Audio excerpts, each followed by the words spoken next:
let's go a little deeper into the vestibular system and its relationship to language and how we might hear it, how we might detect the use of a vestibular consciousness. And I think one of the really important ways you want to mark this out, okay?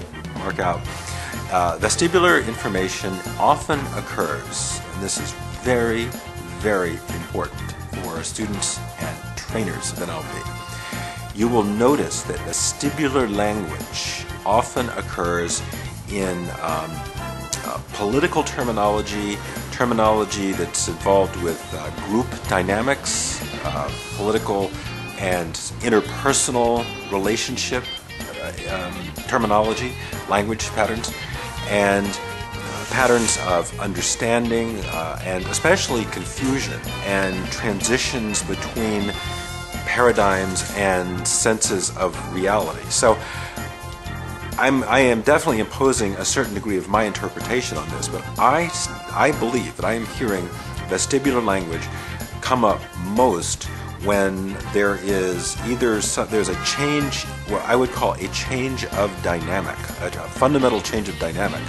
whether it's within the person, their relationship to a set of beliefs, a group and its relationship to a set of beliefs, and think of many more. So these could come up for you, and this would be an excellent thing to have some kind of advanced group working with this. So there is this language of spinning sensations. I think the spinning sensation is probably, in my reading at this moment, a relatively trivial or minor marker of some kind of bodily sensation. It may be important for other people. I have never noticed it to be that important, but others may be free to disagree with that, and if they can provide a good example and justification for those terms and where they're used, please do. We're waiting for your YouTubes, so please get them up there. Anyway, in terms of vestibular language, think about, say, in political sense, people will say, I'm leaning this way, I'm leaning that way, or he's tilting this way, he's tilting that way. I have a sinking feeling. He rose over this. I'm on cloud nine. He was floating. Especially when people say fall in love, there's a lot of vestibular language of floating and levitation, levitational language. When there are senses of disorientation, he fell apart. You notice how people are when they're put in a sort of vestibular disturbing situations. They fell apart, he became disoriented, he was thrashing all around for some kind of solution. This goes on and on and on. So there's a huge amount of vestibular language in this vestibular metaphors that are embedded in everyday speech and common speech, very consistent with the thinking of George Lakoff. Metaphors We Live By would be a good book to kind of connect with that. Once you start noticing, if you said, all right, just start sorting for hearing vestibular language, that pushed him off balance. He lost his center. There was difficulty in regaining his momentum or his equilibrium. Any kind of language of momentum, equilibrium, leaning, acceleration, rising, falling, lying back, tilting forward, tilts, etc. Vestibular language. How was it that nobody noticed this? That's a really interesting question. As a matter of fact, that is a fascinating question. Ask yourself that. Well, how was it that this very, very rich set of terminology and interpretations of reality through the vestibular feelings and modalities, typically fairly subtle or interesting or so deeply integrated and ingrained in our personal experience that we really don't pop them out like, I was seeing red, or boy, that stunk like a sewer, or he came up smelling like roses, or all that kind of language as well. There is this great body of continuously invoked vestibular language in our normal daily description of experience.